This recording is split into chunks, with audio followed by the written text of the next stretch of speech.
안녕하세요. 문근사입니다. 오늘은 우리의 중요한 감정 중 하나인 분노라는 감정에 대해서 이야기해 보겠습니다.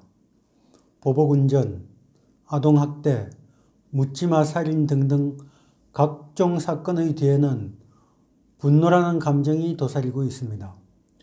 분노 때문에 가족이 해체되기도 하고 직장에 사표를 던지며 돌이킬 수 없는 범죄를 저지르기도 합니다. 그렇다면 분노라는 감정은 왜 일어나며 어떻게 대처해야 하는 것일까요? 학자들의 연구에 따르면 분노나 불안, 두려움 등의 감정은 먼 옛날부터 인간이 환경에 적응하면서 생존하기 위해 발달시켜온 감정이라고 합니다. 분노는 희노애락이라고 불리는 기쁨, 노여움, 슬픔, 즐거움이라는 인간의 감정 중 노여움이라 불리는 감정입니다. 이 분노라는 감정은 현재 상황에 문제가 발생했다는 것을 알려주는 일종의 신호기 역할을 합니다. 분노는 그 자체로는 좋지도 나쁘지도 않은 아주 중립적인 감정입니다. 기쁨, 슬픔, 즐거움과 같이 노여움 역시 자신을 보호하고 유지하기 위한 정서적인 반응인 것입니다. 그렇다면 분노라는 감정은 왜 다른 감정에 비해 나쁘게 인식되는 것일까요? 그것은 우리가 분노라는 감정을 다루는 것에 매우 서툴다는 것과 관련이 있습니다. 분노라는 감정이 일어났을 때 그것을 다루는 방법은 크게 세 가지로 나누어 볼 수 있습니다. 첫째, 감정이 이끄는 대로 폭발하는 것입니다. 이 경우 통상적으로 입이 먼저 반응을 합니다. 육두문자를 내뱉거나 큰 소리로 상대방을 비난하고 야비하게 상대방의 약점을 들추어냅니다. 그 도를 넘었으면 육체적인 물리력을 행사하기도 합니다. 이 방식은 서로 분노의 대상이 되는 상대방에게 육체적인 상처를 남기지 않는다고 하더라도 그 마음속에는 지울 수 없는 흔적을 남기게 됩니다. 그렇게 되면 상대방과의 인간관계는 회복하기 어려운 타격을 입습니다. 두 번째, 자기 내면을 향해 책임을 돌리는 사람들이 있습니다. 이들은 흔히 절대 화를 내지 않는 사람이라고 인식되기도 하는데요. 그런 것이 아닙니다. 자기 스스로를 비난하는 방식으로 분노의 감정을 다루는 것입니다. 즉 자기에게 화를 내는 것이죠. 이런 사람들은 종종 위궤양, 두통, 고혈압, 과민성 대장증후군 등에 시달립니다. 자기 스스로를 공격한 결과가 질병으로 드러나는 것이죠. 이렇게 스트레스성 질병에 시달리는 사람들은 이런 유형의 사람인 경우가 대부분입니다. 분노를 내면화하는 것이 일상화되면 우울증 등에 시달리다가 아주 스스로를 해치는 극단적인 선택을 하기도 합니다. 그러므로 개체의 입장에서 보면 분노의 내면화는 가장 위험한 방법입니다. 셋째는 분노를 대안 행동으로 이끄는 방법입니다. 분노를 자기 스스로 조절하고 통제하는 방법을 익히고 훈련해서 분노 에너지를 발전적인 방향에 투입하는 것입니다. 즉, 분노의 힘을 한 단계 더 올라서는 발판으로 삼는 것입니다. 어떻게 분노를 스스로 통제하고 조절할 수 있느냐고 반문할 수도 있지만 가능한 일입니다. 분노라는 감정에 대응하는 행동은 선천적으로 우리가 타고난 것이 아닙니다. 중요한 점은 분노 행동은 유아기 때부터 시작해서 우리의 성장 과정에서 학습된 것입니다. 그러므로 후행 학습을 통해서 교정이 가능합니다.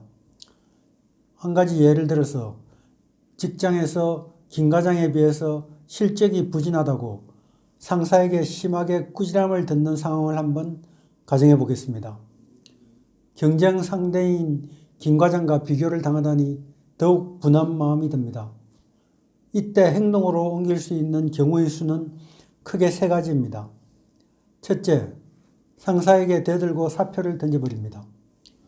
둘째, 혼자서 술을 마시면서 아주 괴로워합니다. 셋째, 분하지만 김 과장에게 지고만 있을 수는 없다. 더욱 열심히 노력해서 반드시 김 과장보다 나은 실적을 거두고야 말겠다고 생각하면서 분발합니다. 이 경우 분노 감정을 어떻게 표현할 것인가는 분노감을 느끼는 그 자신 스스로에게 달려있는 것입니다. 분노를 겉으로 드러내놓고 폭발시키는 행동은 일시적인 효과를 가져오기도 합니다. 분노 행동이 학습된 것도 그것이 어떤 종류이든 간에 효과를 가져왔기 때문입니다. 예를 들자면 말대꾸를 하며 대드는 아이에게 화를 내면서 소리를 꽥 지르면 아이가 멈칫하며 행동을 멈춥니다. 이것은 분명히 분노의 효과입니다. 그러나 이 효과는 극히 일시적이고 장기적으로 보면 거의 대부분의 경우 마이너스의 효과를 나타냅니다. 분노함으로써 이루고자 했던 목표는 점점 멀어지고 많은 결과를 낳고 마는 것입니다. 분노하면 우리는 심리적 자극에 의해서 심장이 아주 빠르게 뛰고 혈압이 상승하고 아드레날린이 막 분비되면서 근육이 긴장합니다. 당이 더 많이 퍼져나가면서 외경동맥이 수축합니다. 앞으로 발생할 사태에 대비해서 몸이 준비 반응을 일으키는 것이죠. 이런 준비 상태를 지속하면 우리의 몸은 아주 많은 부담을 받게 됩니다.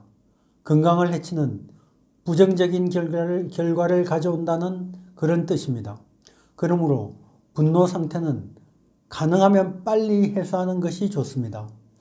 그렇다면 어떻게 하면 분노를 폭발시키거나 내면화하지 않고 대안 행동으로 이끌 수 있을까요? 우리가 분노가 다가오는 것을 느낄 때 가장 먼저 해야 할 일은 시간을 버는 일입니다. 마음속으로 10가지 숫자를 세든지 참을 인자를 허공에 3번 써보든지 각각 편한 방식으로 아주 약간의 틈을 갖는 것이죠. 이 틈새 시간을 이용해서 분노하는 감정을 거부하는 생각을 의식적으로 끌어올리는 것입니다. 물론 대단한 노력이 필요한 일입니다. 매우 힘들지만 전혀 불가능한 일은 아닙니다. 분노 습관은 꾸준한 연습을 통해서 얼마든지 바꿀 수 있습니다. 분노할 때는 또 분노가 끝난 후 분노 일기를 써보는 것도 방법 중의 하나입니다. 내가 어떤 상황에서 분노했는지, 그때 무엇을 원했었는지, 분노하지 않고서도 원하는 것을 얻는 방법으로는 어떤 것이 있을 수 있었는지 생각해 보는 것입니다.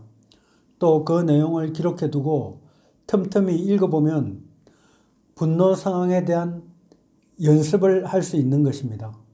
분노는 분명히 후천적으로 습득된 습관입니다. 때문에 부단한 연습을 통하면 습관은 교정할 수 있습니다. 훈련을 통해서 분노 표현을 대안 행동으로 연결시킬 수 있게 되었다면 마지막으로 최후의 노력을 기울여야 할 과제가 하나 남습니다. 그것은 바로 용서입니다. 용서 이외에는 마음속 분노를 완전히 떨쳐버릴 다른 방법은 없습니다. 나에게 분노의 감정이 일어나도록 한 상대방을 용서하는 것입니다. 이 용서라는 것은 상대방을 위해서 하는 것이 아닙니다. 용서는 용서한 사람 자신에게 이로운 일입니다. 왜냐하면 잘못된 분노의 감정은 그 분노를 일으킨 사람의 영혼과 육신을 갉아먹기 때문입니다.